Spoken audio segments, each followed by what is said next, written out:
নমস্কার, আমার ঈশ্বর বাঁচাবেন চ্যানেলের প্রিয়জনেরা। সন্তানের বিদ্যা লাভ মন্ত্র। সন্তানের বিদ্যা লাভ মন্ত্র। অনেক সন্তানই পড়েন, আপ্রাণ পড়েন, হয়তো পড়া মনে থাকে না, বা পরীক্ষার সময় গিয়ে একটা এলোমেলো হয়ে যায়।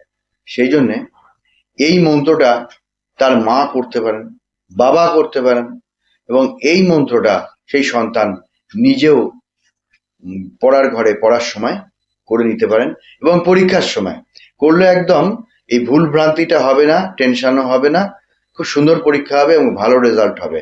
আর স্টাডির সময়ও খুব ভালো হবে, স্কুল কলেজেও ভালো হবে। তা আমি বলছি মন্ত্রটা আপনারা মন দিয়ে অনুধাবন করুন। ওম ওইং ক্লিম সরস্বত্যই নমঃ। এর সঙ্গে একটা কাজ করতে হবে, রোজ গাছ থেকে একটা করে তুলসী পাতা আগাম তুলে রাখতে হবে এবং একটা করে তুলসী পাতা খেতে হবে। রোজ রোজ একটা করে তুলসী পাতা খেতে হবে।